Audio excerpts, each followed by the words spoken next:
मैं इनकी नस्लों को, इन्होंने शेर के मुंह में हाथ डाला है, इनकी नस्लें भी याद रखेंगी कि इनको कौन मिला है। इनकी मैं नस्लों को तबाह कर दूंगा। मैं बिल्कुल इनकी बुज़दिलाना कार्रवाइयों से नहीं डरता हूँ। ये मर्द के बच्चे हैं। मैं इसी रोड पे घूमता हूँ, इसी रोड पे बगैर बुलेट प्रूफ गाड़ी घूमता हूँ। ये मेरे पे अटैक करें, ये इतने बुज़दिल हैं, ये काफरों से भी बदतर के हैं। ये छोटे मासूम बच्चों पे सोते वक्त आके अटैक करते हैं। दोस्तों, धुरंधर मूवी जब से आई है तब से लोग इस मूवी के बारे में जानना चाहते हैं। जो इस मूवी में दिखाया गया है वो कितना सही है और कितना गलत। तो आज हम धुरंधर मूवी में दिखाए गए रियल कैरेक्टर और सच्ची घटनाओं के बारे में जानेंगे। तो चलिए बात करते हैं धुरंधर मूवी में दिखाए गए टॉप 10 फैक्ट्स के बारे में।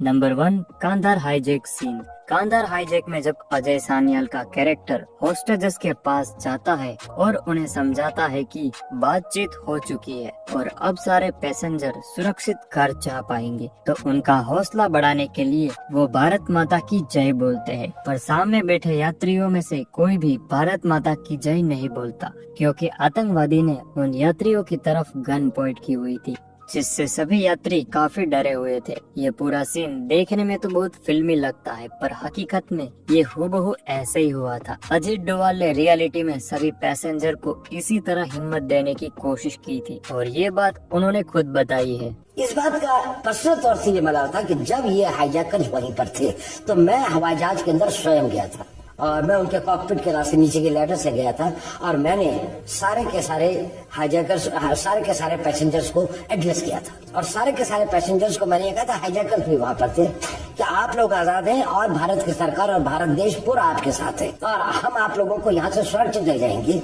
है ना।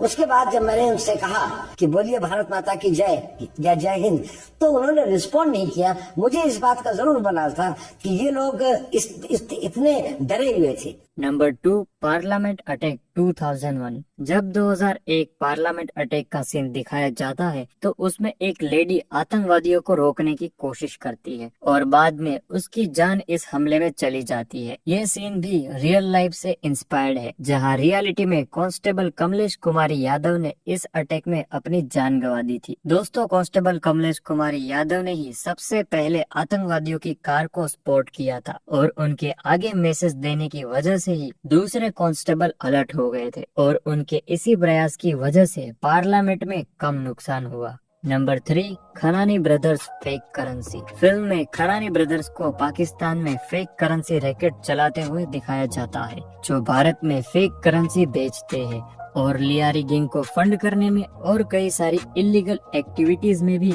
इनका बड़ा हाथ था। आप ये जानकर हैरान हो जाएंगे कि ये दोनों भाई रियल पर्सनालिटी पर आधारित है।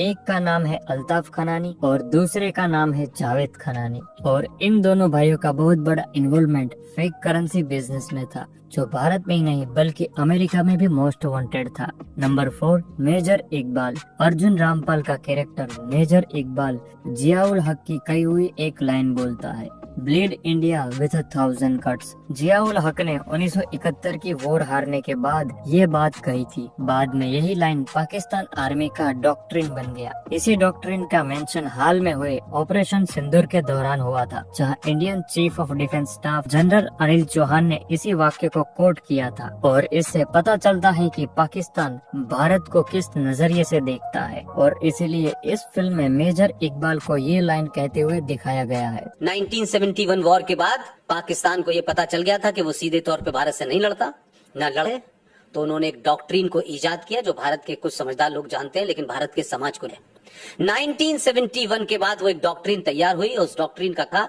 Bleed India with 1000।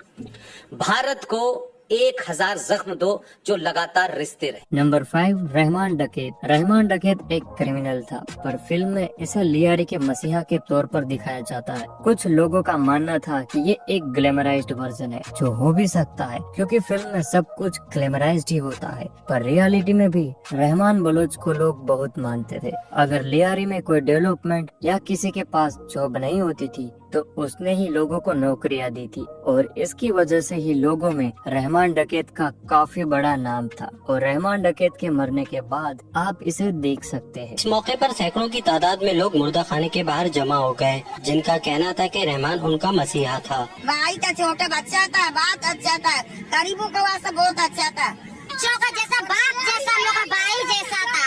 लियारी में अमन कौन भाई ने लाया था, कौन भाई हमारा भाई। नंबर 6, ऑपरेशन धुरंधर। फिल्म में दिखाया जाता है कि धुरंधर एक ऐसा ऑपरेशन है जहां उन कैदियों को एजेंट के तौर पर तैयार किया जाता है जिनको उम्र कैद की सजा या फिर फांसी की सजा दी गई हो। वैसे तो पब्लिकली ऐसा कुछ भी नहीं हुआ, लेकिन सीक्रेट तरीके से ऐसे ऑपरेशन चलते रहते हैं और उसी से इंस्पायर होकर इस मूवी को बनाया गया है, जिसमें जसकीरत सिंह रागी का किरदार रणवीर सिंह ने बहुत ही जबरदस्त तरीके से निभाया है। नंबर 7, चौधरी असलम। चौधरी असलम खान का रोल संजय दत्त ने प्ले किया है और ये रियलिटी में इसी नाम के ऑफिसर का था जो एक एनकाउंटर स्पेशलिस्ट था। संजय दत्त का अपना लुक चौधरी असलम खान से बिल्कुल मैच करता है। लियारी गैंग वॉर खत्म करने में इनका बहुत बड़ा कंट्रीब्यूशन था और रहमान डकैत को मारने में भी इनकी बड़ी भूमिका थी। उन्होंने रहमान डकैत के मौत की जवाबदारी तो नहीं ली थी,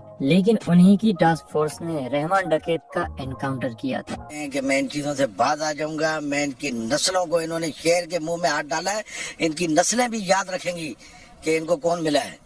इनकी मैं नस्लों को तबाह कर दूंगा। मैं बिल्कुल इनकी बुज़दिलाना कार्रवाइयों से नहीं डरता हूँ। ये मर्द के बच्चे हैं। मैं इसी रोड पे घूमता हूँ, इसी रोड पे बगैर बुलेट प्रूफ गाड़ी घूमता हूँ। ये मेरे पे अटैक करें, ये इतने बुज़दिल हैं, ये काफरों से भी बदतर के हैं।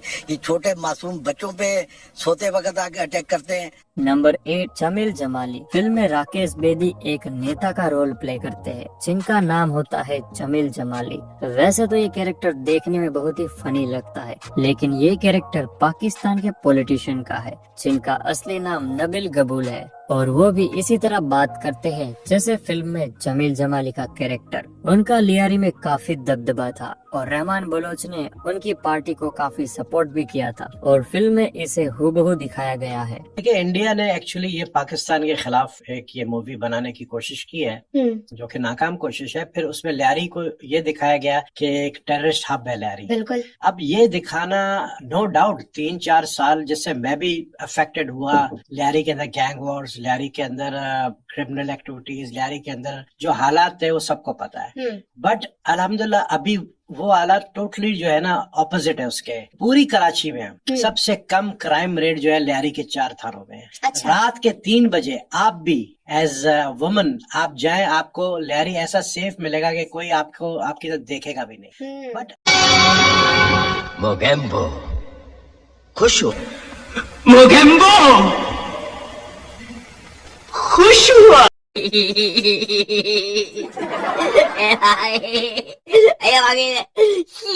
Number 9, Lyari violence. धुरंधर मूवी के आने के बाद काफी कंट्रोवर्सीज भी आ रही है कि लियारी को कुछ ज्यादा ही वायलेंट दिखाया गया है, पर यह फिल्म सन 2000 से 2013 तक के समय पर आधारित है और उस टाइम लियारी में बहुत क्राइम देखा गया था। और इतना ही नहीं, इंटरनेशनल मीडिया भी लियारी में हो रहे वायलेंस को लाइव टीवी पर दिखा रही थी। और ये जो दृश्य है, यह रियल लियारी के दृश्य है, जहां पर पुलिस भी आने से डरती थी क्योंकि यहाँ के लोग बलोच गैंग और कई और गैंग के अंडर आते थे। Number 10, 26/11 Mumbai attack call recording. Movie में 26/11 मुंबई हमले की कॉल रिकॉर्डिंग्स को सुनाया जाता है, जिससे पता चलता है कि पाकिस्तान में बैठा हुआ हैंडलर उन सभी आतंकवादियों को टीवी देखते हुए गाइड कर रहा था। और बाद में हुई इन्वेस्टिगेशन में पता भी चला जो बिल्कुल ऐसे ही हुआ था। उस टाइम की न्यूज कवरेज को अभी मजा आएगा ना भिड़ो। बेटा आज स्कूल में क्या सीखा तुमने? अंकल जी को दिखाओ।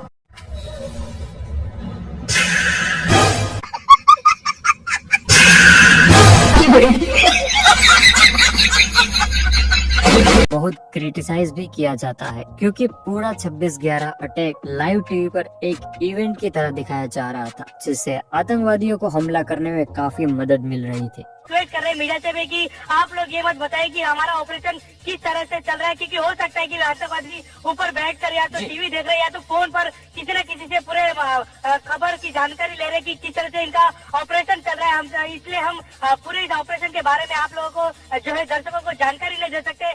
तो दोस्तों ये थे धुरंधर मूवी के टॉप 10 फैक्ट्स। और हाँ, आप भी इस मूवी को देखना मत भूलना। तो आज के लिए बस इतना ही। अगर वीडियो पसंद आया हो तो अपने दोस्तों को जरूर शेयर करना और चैनल को सब्सक्राइब करना मत भूलना।